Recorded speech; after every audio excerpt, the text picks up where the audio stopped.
salopard. C'était mon rasoir, il m'a laissé un appel vocal pour me dire qu'il prolonge ses vacances. Comment je fais moi maintenant? Pas le choix. Il va falloir que je lui trouve un remplaçant. Bref, salut! Je vous avais annoncé la semaine dernière, lors d'une vidéo que j'avais faite sur le Samsung Galaxy F qui est censé être présenté le 20 février prochain, donc dans 2 semaines, que je vous parlerai plus en détail du Samsung Galaxy S10 et de ses variantes. Eh bien, nous y voilà.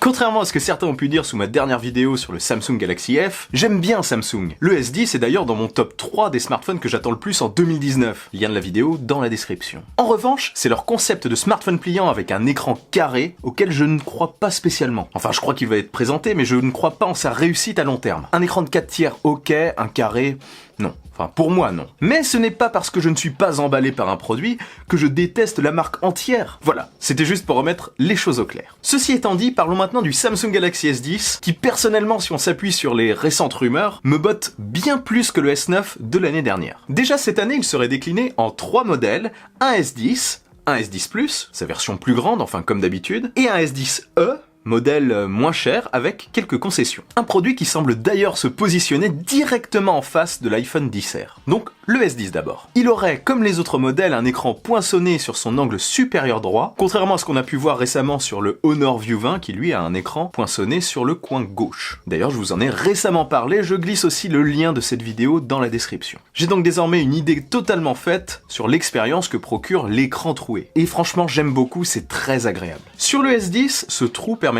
d'accueillir la caméra frontale, enfin, comme sur tous les smartphones à écran poinçonné, et celle-ci serait capable de filmer jusqu'en 4K 60 fps. Ce serait vraiment fou. Fou mais malin, parce qu'aujourd'hui on utilise énormément la caméra frontale de notre smartphone. Et en plus de ça, la vidéo serait stabilisée. On se filme beaucoup avec la caméra frontale et c'est une très bonne initiative, je trouve. On resterait bien entendu sur un écran OLED, bon ça ce n'est pas une surprise, et il ferait cette fois-ci 6,1 pouces, soit la même taille que l'écran de l'iPhone XR. Le lecteur d'empreintes, quant à lui, atterrirait sous l'écran avec un système à ultrasons. En bas de l'écran par contre on aurait toujours un petit menton mais quand même plutôt fin. Et je dirais même que ce menton, enfin son épaisseur serait quand même accentuée par le fait qu'il n'ait pas vraiment de bord. Côté puissance, on aurait le très récent processeur Exynos 1820 qui serait plus économe en énergie, donc on peut espérer une meilleure autonomie cette fois-ci. On aurait aussi une puce 5G, d'autres rumeurs évoquent la présence de 3 modèles, un modèle à 6 Go de RAM, un modèle à 8 Go de RAM et un modèle à 12 Go de RAM. Mais ça, ce serait pour le modèle haut de gamme du S10 Plus, qui aurait 1 Tera de stockage. Oui,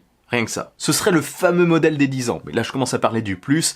Je m'égare, restons sur le S10. Donc, ce S10 prendrait aussi en charge le Wi-Fi 6. Au dos de l'appareil, on retrouverait 3 capteurs photo cette fois-ci, et plus de lecteur d'empreintes. Désormais, comme je vous l'ai dit, sous l'écran. Du coup, sur les rendus, je trouve le dos beaucoup plus harmonieux. Pour revenir sur les photos, le capteur principal pourrait, selon certaines fuites, capturer des images jusqu'à 49 mégapixels. Ça ne serait pas étonnant parce que sur le Honor View 20, on a quand même le droit à un capteur de 48 mégapixels au dos. Donc ce capteur serait entre 49 et 32 mégapixels. Toujours au dos, on aurait aussi le droit à la recharge sans fil inversé, un petit peu à la manière de ce que Honor a présenté avec le Mate 20. Ça permet tout simplement de recharger des appareils compatibles avec la recharge sans fil, et ce directement depuis le dos de votre smartphone. Vous pouvez même recharger un smartphone compatible. Mais bon, je trouve ça quand même surtout utile pour permettre de recharger le boîtier de certains écouteurs sans fil. Pour ce qui est de la prise jack, elle serait toujours de la partie, même si je pense que c'est peut-être la dernière année qu'on la voit sur un Samsung. Je dis ça, on ne sait jamais. Et le S10, comme le S10 Plus et le S10 Lite ou tournerait sous Android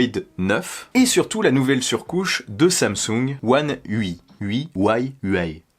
Vous l'aurez compris, je ne sais absolument pas comment on le dit. Ça s'écrit One UI. Donc si on le dit en français, ça sera UI, genre UI, ça va, UI. Mais si on le dit en anglais, ça sera peut-être UI. Veuillez m'excuser, veuillez pardonner mon anglais de merde. Bref, tiens, dites-le moi dans les commentaires, comment ça se prononce. Donc cette nouvelle surcouche propose une interface beaucoup plus épurée, totalement redesignée. Enfin, en tout cas, sur les rendus, moi je trouve ça plutôt sympa. Et pour finir, certaines fuites évoquent la présence possible d'un portefeuille de crypto-monnaie directement dans ce nouveau smartphone de Samsung. C'est fort probable. Bon, parlons du S10 Plus maintenant. J'en ai beaucoup dit sur le S10, donc je veux juste parler de ce qu'il y a en plus. Donc ce modèle sera simplement une grosse grosse version du S10 avec des petits trucs en plus quand même. Donc il aurait, en plus d'être plus grand et donc d'avoir un plus grand écran de 6,4 pouces, et donc une plus grosse batterie, un deuxième capteur photo à l'avant. Du coup on n'aurait pas un trou mais une sorte de tache allongée renfermant les deux objectifs frontaux. Et ce capteur supplémentaire frontal, il servirait à quoi?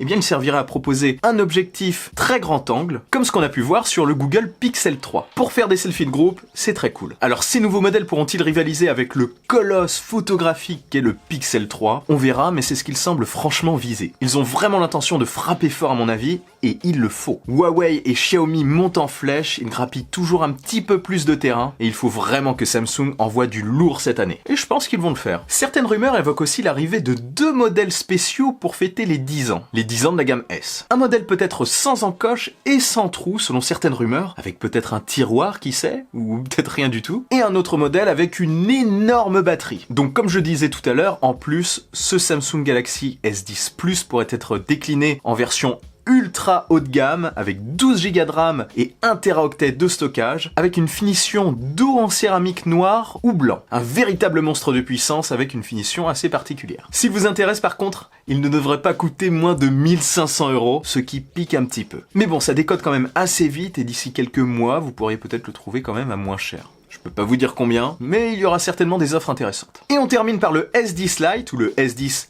Il s'agirait d'une version tout simplement moins cher, visant à concurrencer entre autres, à mon avis, l'iPhone XR. Un S10 avec quelques concessions. Il aurait des bordures un petit peu plus imposantes et un écran de 5,8 pouces. Les concessions seraient faites notamment sur l'appareil photo parce qu'il n'en aurait que 3, 2 à l'arrière et 1 à l'avant, contre 4 pour les modèles supérieurs. Il y avait même une rumeur qui circulait comme quoi il y avait un modèle très haut de gamme, j'en ai pas parlé, qui devait arriver avec 6 capteurs photo.